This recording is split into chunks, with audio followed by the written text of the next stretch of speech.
দর্শক বন্ধু আবারও হাজির আরো একটা গুরুত্বপূর্ণ ভিডিও নিয়ে। আজকে তোমাদের জানাবো পৌষ মাস মা লক্ষ্মীর মাস। সকলেই জানো এই পৌষ মাসে কি করবে কি করবে না, কি দান করবে কি খাবে, সেইগুলো সম্বন্ধে তোমাদের একটু বলবো। অনেকেই জানো আবার জানো না। যারা জানো না, বিশেষ করে আজকালকার প্রজন্মের মানুষরা কিছুই জানো না, তাই আমি আবারও কিছু কিছু তোমাদের জানাতে চাই। প্রচন্ড ঠান্ডা পড়েছে, ঠান্ডার সময় কি কি করবে কি কি করবে না, এইগুলো সম্বন্ধে আমি এখন বলতে চাই। এই যে পৌষ মাস সব সময় মাথায় রাখো, প্রথম পুজো হচ্ছে সূর্য ভগবানকে পুজো করতে হবে। প্রত্যেক দিন এই পৌষ মাস সূর্য ভগবানকে পুজো করতে পারলে খুব খুব খুব ভগবানের আশীর্বাদ পাবে। ভগবান শ্রীকৃষ্ণ নারায়ণ গোবিন্দের আশীর্বাদ পাবে। এবার শুধু রবিবার নয়, প্রতিদিন এই পৌষ মাসে পুজো করো। সূর্য পুজো মানে হচ্ছে ভোরবেলা উঠে স্নান করে নিজেকে শুদ্ধ করে শুদ্ধ মনে নতুন কাঁচা বস্ত্র পরে একটা তামার ঘটি নাও। সেই ঘটির মধ্যে গঙ্গার জল অবশ্যই নেবে, গঙ্গা জল না থাকলে শুদ্ধ জল নাও। একটা জবা ফুল, দূর্বা এইগুলো নাও, বেলপাতা এইসব নিয়ে চিনি বা মিষ্টি একটু ওই জলের মধ্যে নিয়ে সূর্যকে প্রণাম করো। সূর্যকে প্রণাম করার সময় মন্ত্র তো একটা আছে, ওং আদিত্যায় নমঃ ওং সূর্যায় নমঃ, এই মন্ত্র বলতে পারো, বা 3 বার সূর্য মন্ত্র প্রণাম মন্ত্রটাও আমি মুখে বলছি, খুব সংক্ষেপে, অনেকেই জানো এই মন্ত্রটা বলো। যদি না পারো তখন সূর্যায় নমঃ ওং আদিত্যায় নমঃ এই মন্ত্রটা বলবে। জবা কুসুম শঙ্কাশং কাশ্যপেয়ং মহাদূতিং ধনতারিণীং সর্বপাপঘ্নং পনৌতস্মি দিবাকরং। এই মন্ত্রটা 3 বার বলে সূর্যদেবকে জল এবং অর্ঘ্য প্রদান অবশ্যই বাড়ির প্রত্যেককে করো। একজন নয়, তবে হ্যাঁ, যারা ভোর ভোর উঠে চাকরিতে বা স্কুলে যেখানে কলেজে যাচ্ছ, তাদের যদি সম্ভব না হয় তারা অন্তত রবিবার একটা দিন, মাসের 4টে কি 5টা রবিবার, সেই রবিবারে ওই জল এবং অর্ঘ্য দান করো। সূর্য নারায়ণের কৃপা লাভ বর্ষিত হবে পরিবারের ওপরে। সূর্য নারায়ণের বিশেষত্ব পুজো করাই হচ্ছে এই পৌষ মাস। তাহলে সনাতনী ধর্মে 12 মাসে 12 রকম নিয়মের কথা বলা হয়েছে। এক একটা মাসে এক একটা ভগবানের রূপ বা দেবদেবীকে পুজো করা যায়। এই মাসে বিশেষ করে সূর্য নারায়ণের কথা বলা হয়েছে। প্রত্যেকটা সাধুগুরু মহারাজ প্রত্যেকেই একই কথা বলবে, সূর্য নারায়ণকে প্রথম পুজো করো। আর এই মাসে খুব বিশেষত্ব হচ্ছে রাতটা ভীষণ ভাবে লক্ষ্য রাখবে। অন্যান্য রাত্রে মানুষ যদি কোনো বিপদে পড়ে জিনিসপত্র দেওয়া যেতে পারে, কিন্তু এই মাসে দেওয়া যেতে পারে কাদের, কেউ হসপিটালে যাচ্ছে, নার্সিং হোমে যাচ্ছে, অজ্ঞান হয়ে যাচ্ছে, ডাক্তারের বাবুর কাছে যেতে হবে। এই ক্ষেত্রে তোমরা তাদেরকে পয়সা কড়ি দিতে পারো। এটা কোনো অমঙ্গল নেই, এটা ভগবানের কাছে তুমি অবশ্যই আশীর্বাদ পাবে। তাকে বিপদে পড়ে তুমি সাহায্য করছো প্রাণ রক্ষার জন্য, এটা তুমি করতেই পারো। তবে রাত্রিরে কিছু জিনিস কখনো দেবে না, সেইগুলো আমি বলবো। আর খোলা জায়গায় কোনো রকম জামা কাপড়, ঝাঁটা, বারুন, বালতি, কোনো জিনিস খোলা জায়গায় কিচ্ছু রাখবে না। আনাজ, রবি শস্য, ছাগল গরু যাদের আছে, হাঁস মুরগি কখনো খোলা জায়গায় রাখবে না। কুকুর বিড়ালদেরও পারলে একটা জামা গায়ে দিয়ে দাও, কখনো খোলা জায়গায় কিচ্ছু রাখবে না। এই মাসে সূর্য প্রণাম তো অবশ্যই করবে। এবং কেন সূর্য প্রণাম করতে হবে? ভগবান সূর্যদেব না থাকলে তো আমরা বাঁচতে পারবো না, সকলেই জানো। আর প্রখর রোদ্দুরে আমরা সূর্যদেবের দিকে তাকাতেও পারি না, প্রার্থনাও করতে পারি না, তার সামনাসামনি আমরা দাঁড়াতে পারি না।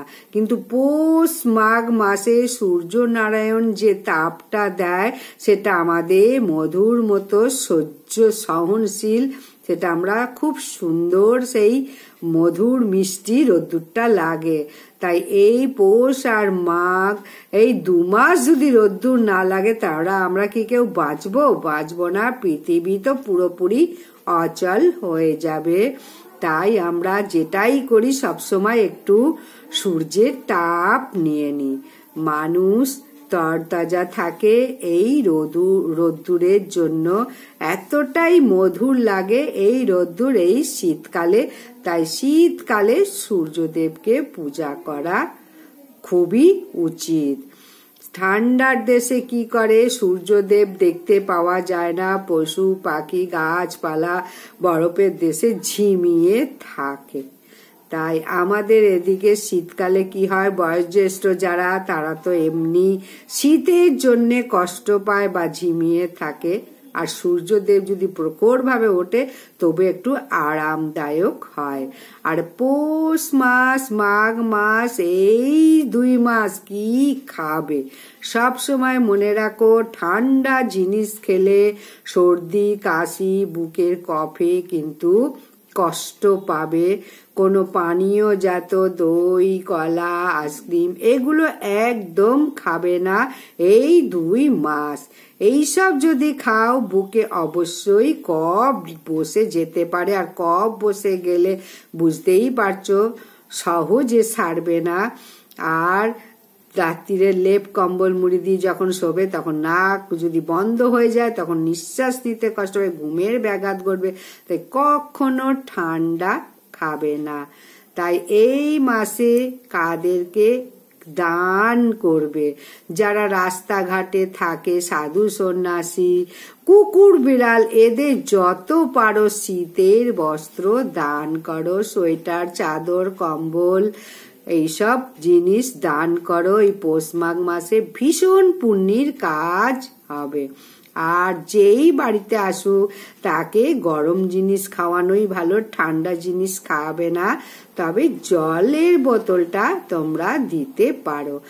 আর এই মাসে একটা গুরুত্বপূর্ণ দিন আছে, 29 তারিখ বাংলার, ইংরাজির 14ই জানুয়ারি। খুব ভালোভাবে মনে রাখো, 29শে পৌষ আর 14ই জানুয়ারি মকর সংক্রান্তি। এই দিনকে ভোরবেলা উঠে অবশ্যই স্নান করো। যাদের বাড়ির কাছে পুকুর গঙ্গা আছে স্নান করা, যারা পুকুর গঙ্গা নেই তারা বাড়িতেই স্নান করো মকর সংক্রান্তির দিন। এই মকর সংক্রান্তির দিন স্নান করলে অনেক পুণ্য লাভ হয়। আর এই সময় রাত্রিরে কোনো কিছু দান করো না। খুব বিপদে পড়লে যেটা দান করবে সেটা বলেছি, কিন্তু তাছাড়া কেউ চাইতে আসলে রাত্রিরে কোনো কিছু দেবে না। দুধ দই পয়সা, তারপরে তেল, কোনো লোহার জিনিস, কোনো রকম কিছুই রাত্রিরে ধার দেবে না, কাউকে দানও করবে না। যদি পারো খাওয়াতে পারো, অসুবিধায় পড়েছে, কিন্তু অন্য কিছু দান কিন্তু পৌষ মাসে বা মাঘ মাসে রাত্রে কাউকে দেবে না। ফল জল মিষ্টি এইগুলো দিতে পারো, আর এর বেশি কিছু না। তাই পৌষ মাসে খুব গুরুত্বপূর্ণ মাস, মা লক্ষ্মীরও মাস। এই মাসে ধনলক্ষ্মীরও পুজো হয়। যখন শুক্লপক্ষ হয় সেই সময় বৃহস্পতিবারে মা লক্ষ্মীর নারায়ণের পুজো দাও সিন্নি দিয়ে, যেদিনকে পূর্ণিমা পড়বে। খুব গুরুত্বপূর্ণ এবং মঙ্গল হবে বাড়ি।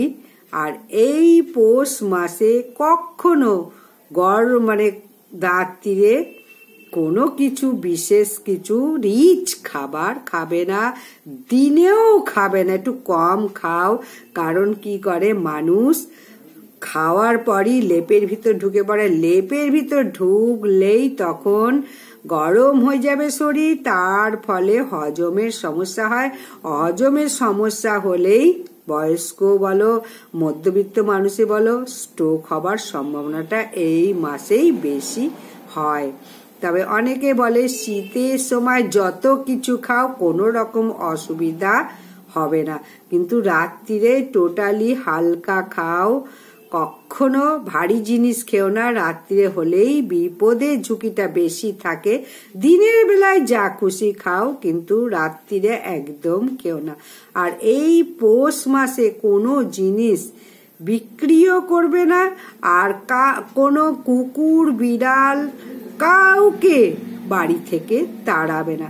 তাহলে খুব ভালো করে মনে রাখো, এই মাসে কিন্তু কোনো পৌষ মাসে কোনো পশু পাখি কুকুর বিড়াল ছাগল গরু মানুষ কাউকে তাড়াবে না। আর বিশেষ করে যাদের মানুষের কথা বলবো, যারা ধরো সংক্রান্তির দিন মানে পৌষ মাসে পয়লার দিনকে যদি বাড়িতে রাত্রিটা কাটাও, তাহলে যেখানেই থাকো আবার পৌষ মাসের সংক্রান্তির দিন রাত্রিরে ওই বাড়িতেই ফিরে আসতে হবে।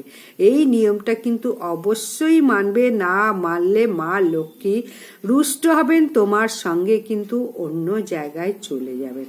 তাই পৌষ মাসের প্রথম দিন যেখানে থাকবে শেষ দিনেও কিন্তু সেই দিনকে রাত্রিরে সেখানেই থাকতে হবে। এই নিয়মটা কিন্তু প্রত্যেকের জন্যে পালনীয়, পালন করো তোমরা, কখনো এই জিনিসটা ভুল করো না। পৌষ মাসের মাঝখানে অন্য কোথাও থাকলে ঠিক আছে, কিন্তু প্রথম এবং শেষ দিন, প্রথম দিন যেখানে থাকবে শেষ দিনও সেখানেই থাকো। এই নিয়ম অবশ্যই মানো। আর যা যা নিষেধ করলাম এগুলো একদম পৌষ মাসে করো না। পৌষ মাসে কোনো রকম শুভ কাজ কিন্তু করা যায় না। শুধু সূর্যনারায়ণকে জল দাও, পুণ্যের কাজ হবে। মা লক্ষ্মীর পূজা করো, লক্ষ্মীর মাস সবই ঠিক আছে, কিন্তু শুভ মাঙ্গলিক কাজ কিন্তু পৌষ মাসে হয় না। গৃহপ্রবেশ, বিবাহ, অন্নপ্রাশন, এসব কোনো কিছু, অন্নপ্রাশনটা হতেই পারে, এটা তো কোনো উপায় নেই, কারণ বাচ্চাটার বয়স যখন 7 মাস হয়, মেয়েদের 6 মাস, ছেলেদের 7 মাস, যদি পৌষ মাসে পড়ে তখন অন্নপ্রাশন করতেই হয়। কিন্তু কোন রকম বিবাহ শুভ অনুষ্ঠান পৌষ মাসে করো না। গৃহপ্রবেশ, বিবাহ এসব কখনো পৌষ মাসে করতে নেই। এই মাসে একটা জিনিস তোমরা করতে পারো, পিণ্ডদান। যাদের পিতা মাতা ঠাকুমা দাদু মারা গেছে তাদের যদি এই মাসে পিণ্ডদান দিয়ে আসো গয়ায় বা যেখানেই হোক, পিণ্ডদান দিলে ভীষণ খুশি হবেন পূর্বপুরুষরা এবং তারা স্বর্গে যাবেন সেই পিণ্ডদানের ফলে, সেখান থেকে তোমাদের আশীর্বাদ করবে। তাই এই মাস হচ্ছে পিণ্ডদানেরও মাস। অবশ্যই তাহলে প্রত্যেকটা কথা সুন্দর করে শোনো, মানো, তাহলে দেখবে সংসারের আয় উন্নতি এবং শান্তি সর্বদা বজায় থাকবে, কোনো রকম নেগেটিভ এনার্জি গৃহে প্রবেশ করবে না। আজকের মতো বিদায়। প্রত্যেকে ভালো থাকো, সুস্থ থাকো এবং ভিডিও দেখতে থাকো। যদি ভালো লাগে লাইক, সাবস্ক্রাইব, শেয়ার করে দাও বেশি বেশি করে।